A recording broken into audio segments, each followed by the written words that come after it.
Well, for our North Country inspiration, we visit a small community embracing a new initiative for Halloween. Emily Griffin takes us to Hermon. At Hepburn Library in Hermon, you can check out more than just books. This Halloween season, you can become your favorite story character, whether it's spooky, sparkly, or silly.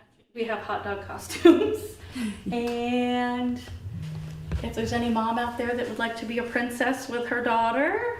The library started a costume recycling program, which has already been met with success. We've seen 20 go out the door so far. We've had a lot of kids come in so excited.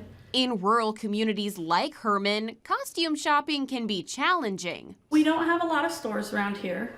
We all buy costumes every year, 40, 50 bucks to wear for 2 hours for a child on the average.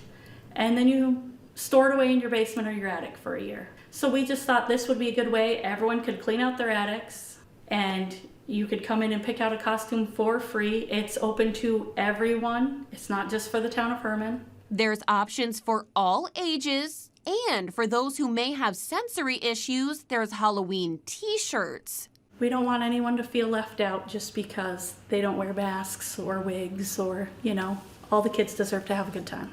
There's still plenty of time for you to stop by and get a free fit. No tricks, just a treat from a community that cares. Emily Griffin, 7 News.